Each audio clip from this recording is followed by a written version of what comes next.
This morning with a lawyer, that is Wakili Moses Kurga, joining us from a city center studio. Wakili, good morning. And we are having a discussion about this political intrigue that have been playing out so far for the better part of this week. But I want us to begin, with that spat between the Deputy President William Ruto and the Interior CS, Dr. Fred Matiangi. And what Matiangi terms as the DP stooping too low to attack, members of the Security Council in public.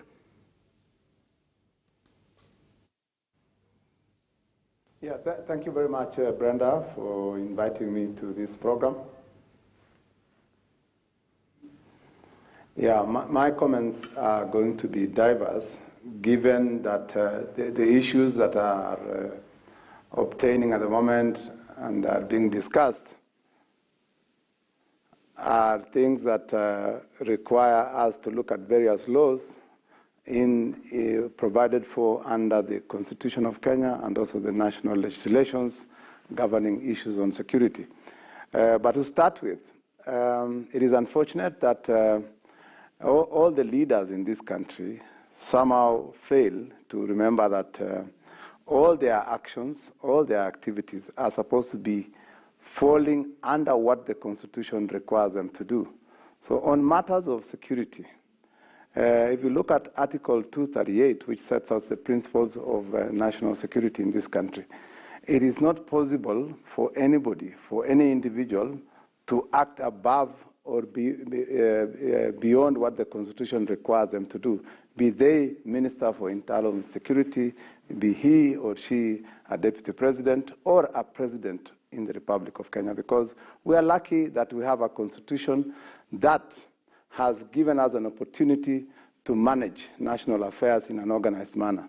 So what is happening at the political scene, and which is spilling over to the executive and to ministers, is quite unfortunate, because all of them are breaching the law liberally.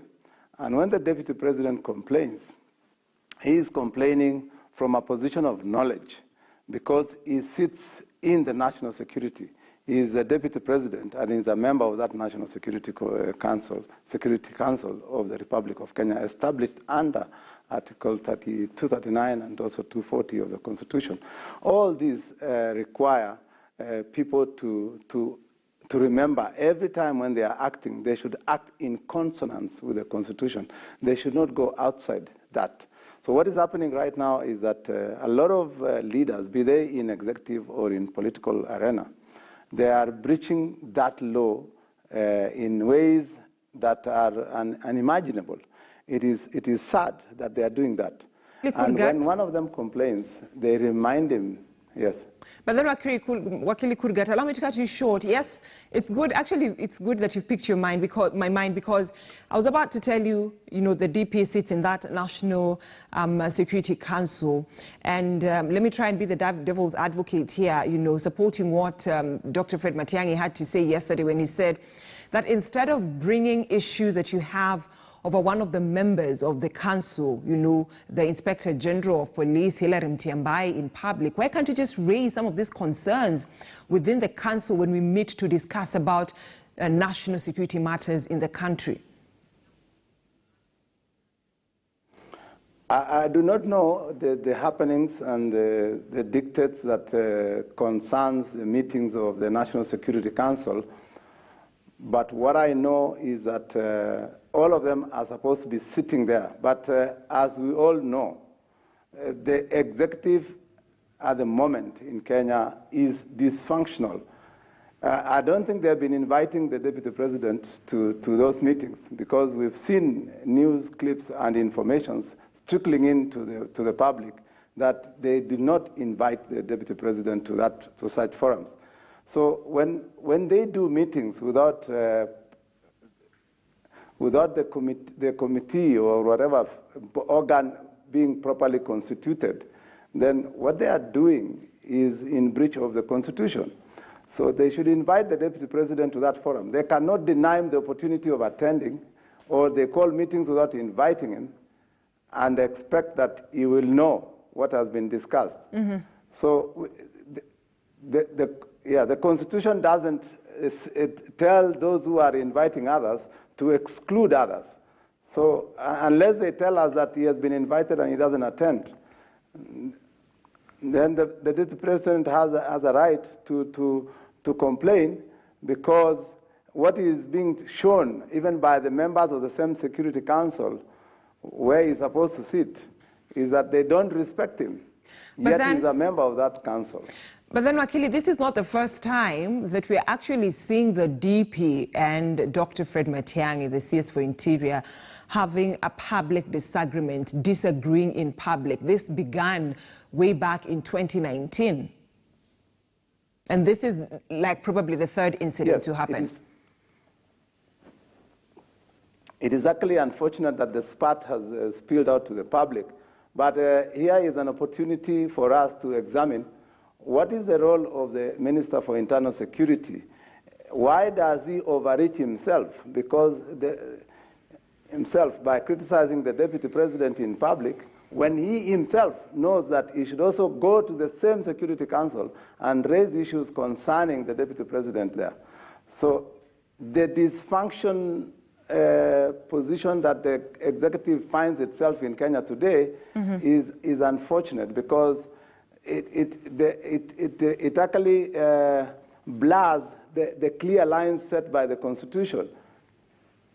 So when those lines are blurred, then this is exactly what is happening, where people are showing themselves to be more powerful than the people who are actually holding those offices. But is this not demeaning, yet the Minister for Internal Security... Wakili, is this not demeaning the office of the Deputy President? Because yesterday... No, the Deputy President, what he's doing, yes, what he's doing is that he's pointing out for the public to know. Because, you know, one of the things that the National Security Council is supposed to do in this country is they should file their reports in Parliament, for example, and tell us the areas of concern that they are dealing with. Because we've never had them going to Parliament to file those reports, and Parliament telling us as citizens what is going on matters security. They are doing their own thing. So if they continue being dysfunctional like this, then complaints will be more, and the levels of disrespect will get increased. All right. All right. So, Wakili, allow me to take us now to another discussion, that is the Law Society of Kenya's stand on the Building Bridges initiative. And we know it's open, it's in the public, that over 38 counties have actually supported this bill, the initiative for Kenyans, you know, for the common mwananchi, for the Wanjiku to go for a referendum and amend some sections of the Constitution, or not amended. But then the stand of the Law Society of Kenya asking Parliament not to support, to actually reject this bill. Don't you think it's too late? Because they should have presented their grievances on some of the proposals in that document when public participation was being done?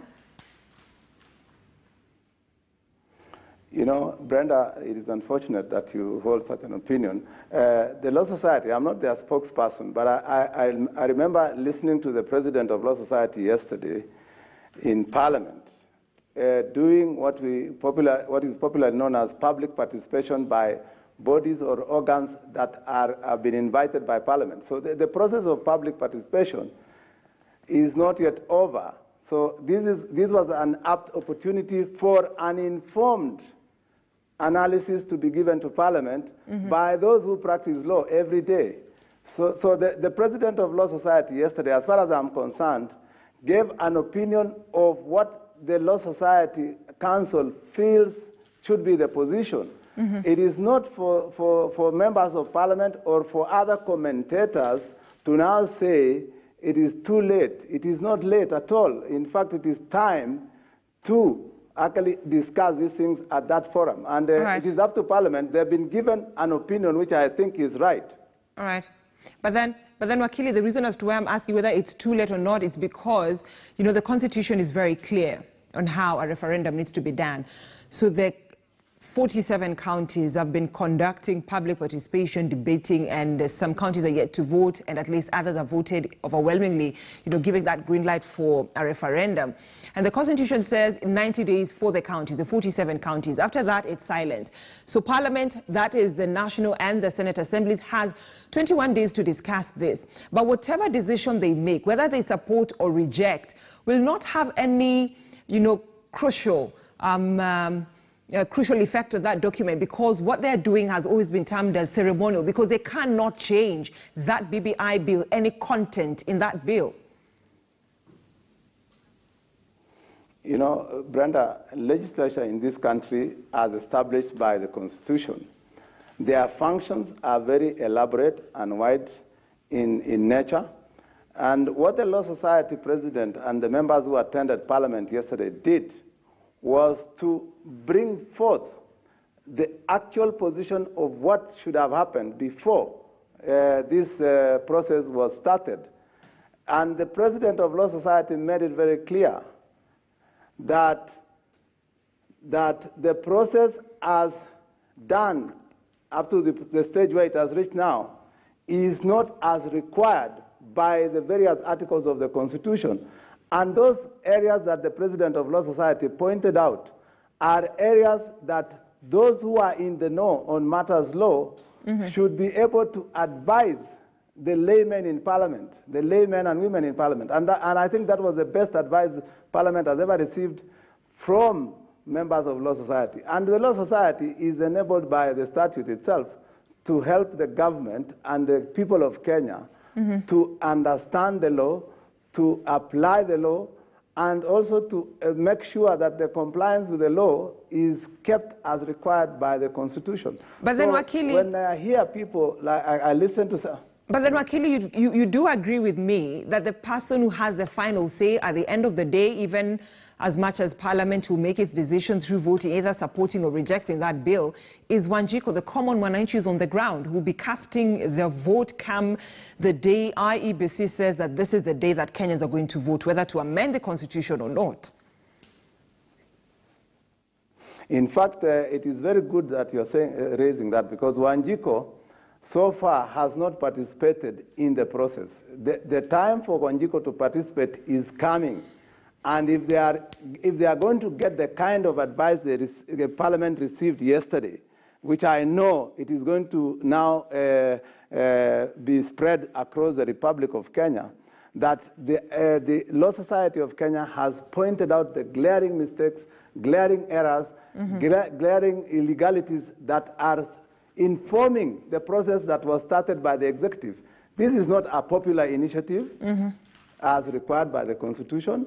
So what is happening is that there is an assumption that because MCAs and counties, as you put it, have approved, then it is going to pass, because it may not be true. All right. Because if people get to be informed better, I think they can actually change the scenario.